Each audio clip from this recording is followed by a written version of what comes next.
आसमा जी बहुत शुक्रिया आपके वक्त का। ये तज़ब्ज़ुब का शिकार आपको क्यों दिखाई देती है हुकूमत और अपोजिशन लीडर मुसलसल? क्योंकि अब तो इन दिनों में एक ही जो मुद्दा है वो ज़ेर बहस आता है कि निगरान वज़ीर आज़म कौन होगा, काबीना क्या होगी। कई एक नाम ज़ेर बहस है, हमने भी जिक्र किया। मेरा ख्याल आपने तो कुछ ट्वीट भी कर दिया है। जी वो भी किया, दुनिया न्यूज़ पर भी बात इस हवाले से की कि मजबूत उम्मीदवार हैं, कोई मुसद्दिक़ा इत्तलात मिली थी। तो ये आखिर ये इतराफ़ में इस कदर तज़ब्ज़ुब क्यों है इस बार आसमा जी? बहुत बहुत शुक्रिया और अस्सलाम वालेकुम शामी साहब। वालेकुम अस्सलाम जामी, बहुत शुक्रिया। बिल्कुल देखिए, ये तो तज़ब्ज़ुब जो राजा रियाज साहब की तरफ से तो कतई नहीं है। या अच्छा? आपको लगता है कि राजा साहब जो है वो कोई रोड़े अटकाएंगे या वो कहेंगे?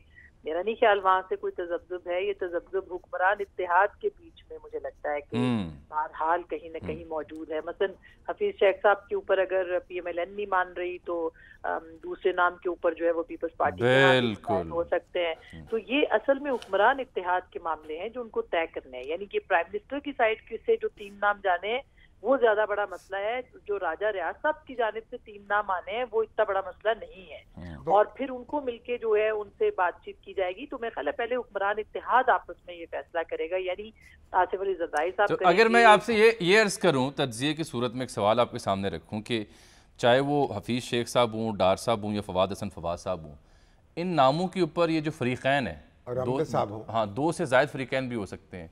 इन फ़रीक़ैन के यहाँ अगर कोई कंसेंसस नहीं हो रहा था और किसी किस्म की कोई रेफ्ट या बदमज़गी का इम्कान या ख़दशा था, तो उससे बचने के लिए शहबाज शरीफ साहब और जरदारी साहब ने फिर जिलानी साहब का नाम तजवीज़ किया, जिसके लिए अभी तक तो ग्रीन सिग्नल आ रहे हैं। बहुत स्ट्रॉन्ग सिग्नल है जामी, ये सिर्फ ग्रीन नहीं है। और यहाँ तक कि अभी थोड़ी देर पहले खबरें भी चल रही थी, मैं उसकी तस्दीक नहीं कर पा रही। जो चली खबरें उसको बता रही हूँ कि शायद जिलानी साहब की प्राइम मिनिस्टर साहब के साथ मुलाकात भी हुई है। हो सकता है सॉर्ट ऑफ इंटरव्यू या होनी है आज, ये इत्तला तो थी। बिल्कुल ये इत्तलात हैं, बिल्कुल है।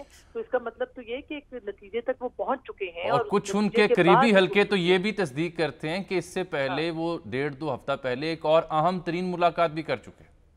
बिल्कुल हो सकता है, इस बात का मुझे इल्म नहीं है। लेकिन जाहिर है वहाँ वो तो हतमी फैसला होगा ना। अगर वहां से कोई घंटी बजेगी या किसी के नाम के ऊपर जो कुरा निकलेगा तो वो आपके ख्याल में प्राइम मिनिस्टर साहब या जरदारी साहब या दीगर लोग जो है उस पर एतराज करेंगे? ऐसा नहीं है। हाँ, कंसेंसस के साथ जो है अगर कोई नाम आता है, मेरा ख्याल है जलील अब्बास जिलानी साहब जो है वो बहुत ही एक मुतफ़िक़ा तौर पे उनका नाम सामने आया है तीनों तरफ से। उसके बाद ही जो है ये प्रोसेस आगे बढ़ रहा है। तो उसी के ऊपर इसीलिए काम भी हो रहा है। एक नॉन कॉन्ट्रोवर्शियल आदमी है, इंतहाई कॉम्पिटेंट आदमी है और मुख्तलिफ अदवार में बड़ा काम किया। मेरे ख्याल है तमाम प्राइम मिनिस्टर्स के साथ काम किया हुआ है इन्होंने। तो एक नाम जो है वो सामने इसी तौर पे आ रहा है। और शायद किसी तनाज़े, जैसे 3-4 दिनों से हमने सुना एक शख्सियत जो पहले भी 2-3 बार वजीर खजाना रही, वो इस्लामाबाद के अंदर वो मुकीम है, वो आए में है, मुलाकातें कर रहे हैं, उनकी भी लॉबिंग हो रही है, बल्कि लेक्चर्स भी दे रहे हैं। लेक्चर्स भी, लेकिन उस पर पाकिस्तान मुस्लिम लीग नवाज के बड़े स्ट्रॉन्ग जो है वो कंसर्न्स हैं और खास करके मियां नवाज शरीफ के। तो लिहाजा उनका अभी तक क्या फैसला होना है वो हर हल्के में बाकी अभी जब हम आपसे गुफ्तगू कर रहे हैं आसमा जी और शामी साहब, तो वज़ीर आज़म चूँकि इस्लामाबाद में बहुत मसरूफ़ हैं, तो वो इस्लामाबाद के करीबी तरीन जो शहर करीब तरीन बनता है ना, अब वहाँ तशरीफ़ ले गए। अच्छा, ये जामी की एक्सक्लूसिव खबर है। रावलपिंडी भी जाने वहाँ तशरीफ ले गए। मेरे ख्याल कोई अमृतसर तो नहीं गए ना? नहीं, मैं तो रावलपिंडी गए ना। मगर एक बात सुने, ये जो अभी तज़ब्ज़ुब की बात कर रहे हैं जी, कोई तज़ब्ज़ुब नहीं है, कोई इख्तलाफ नहीं है सर। तो तो होना ही नहीं ना, फैसला हो चुका है। हो चुका है। एक बात सुन ले। अच्छा, और ये इलेक्शन कमीशन को रेफर नहीं होगा नाम। अच्छा, तय हो जाएगा? तय हो जाएगा। हाँ, ये खबर है। बिल्कुल, आप खातर जमा रखें। ठीक है, बिल्कुल। ये तो कंसेंसस जो ये नाम है जिलानी साहब का, इसके ऊपर तो इत्तेफाक। और राजा रियाज साहब जो हैं, हाँ, उनके वो तो कंसेंसस तयशुदा बात है। अगर वो उनकी बात नहीं मानेंगे, शहबाज शरीफ साहब या दूसरे, तो वो उनकी बात मान लेंगे। अल्लाह खैर। और वैसे भी आसमा जी, राजा रियाज साहब ने जो नाम देने हैं वो कौन से आउट ऑफ द बॉक्स आने हैं, वही नाम होंगे ना, जहां से भी आएंगे। और ये बिल्कुल जो शामी साहब कह रहे हैं दुरुस्त फरमा रहे हैं कि ये इख्तलाफ जो था, जो थोड़ा बहुत था, वो खत्म हुआ और अभी इस नाम के ऊपर मेरा ख्याल है सारे हल्के जो हैं वो अब रजामंद हैं। और अब देखते हैं कि कल का दिन जो है वो इसीलिए टाला गया। राजा रियाज साहब जो है ना, आसमा, वो तो एक शेर पढ़ रहे हैं, वो आप भी सुन लें।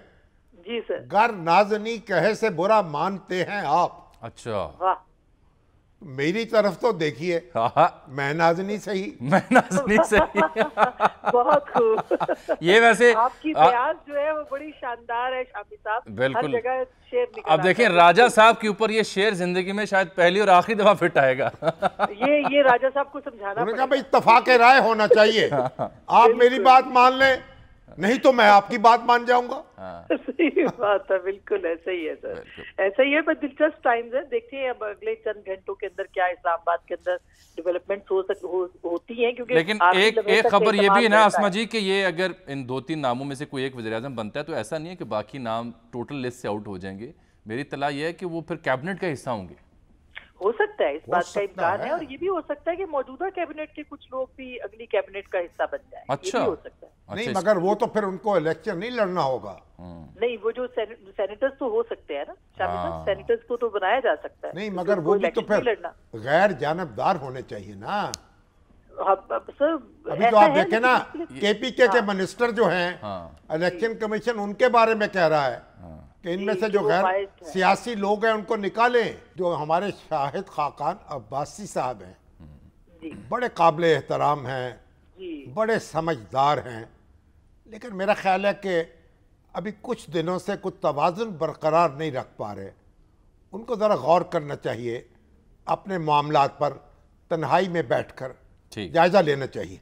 जी ठीक। बिल्कुल बिल्कुल। बहुत शुक्रिया जी आसमा शाह। अच्छा जी, अब हमारे अच्छा सर, एक ब्रेक एक ले लूं। बुजुर्ग हैं, एक ब्रेक ले लूं मैं। ज़ियाउद्दीन जहांगीर साहब, अच्छा, क्या कहते वो बेशुमार नाम पेश करते हैं। अब उन्होंने क्या कुरान वो निकाला? कहते हैं जनाब बेशुमार नाम हैं जो वजीर आजम बनने के अहल हैं। नहीं, अहलियत तो उसमें फिर हर बंदे राजा में है। जफरुल हक हैं, अच्छा। मुफ्ती मुनीबुर रहमान हैं, जनाब अशरफ जहांगीर काजी हैं, मलिहा लोधी हैं, नजमुद्दीन शेख हैं, अजमल जामी नासिर है, असलम जाहिद मुजीबुर हैं, रहमान शामी साहब हैं, ये और भी है। मोहतरम सद्दो खुदान सर जिलानी बस करें हैं, सर। और मेरा नाम भी लिखा है, मैंने तो कह दिया मीर शकीलुर रहमान का भी है। मैंने तो कह दिया आपका नाम भी है। बताइए, आप अंदाजा लगा लीजिए।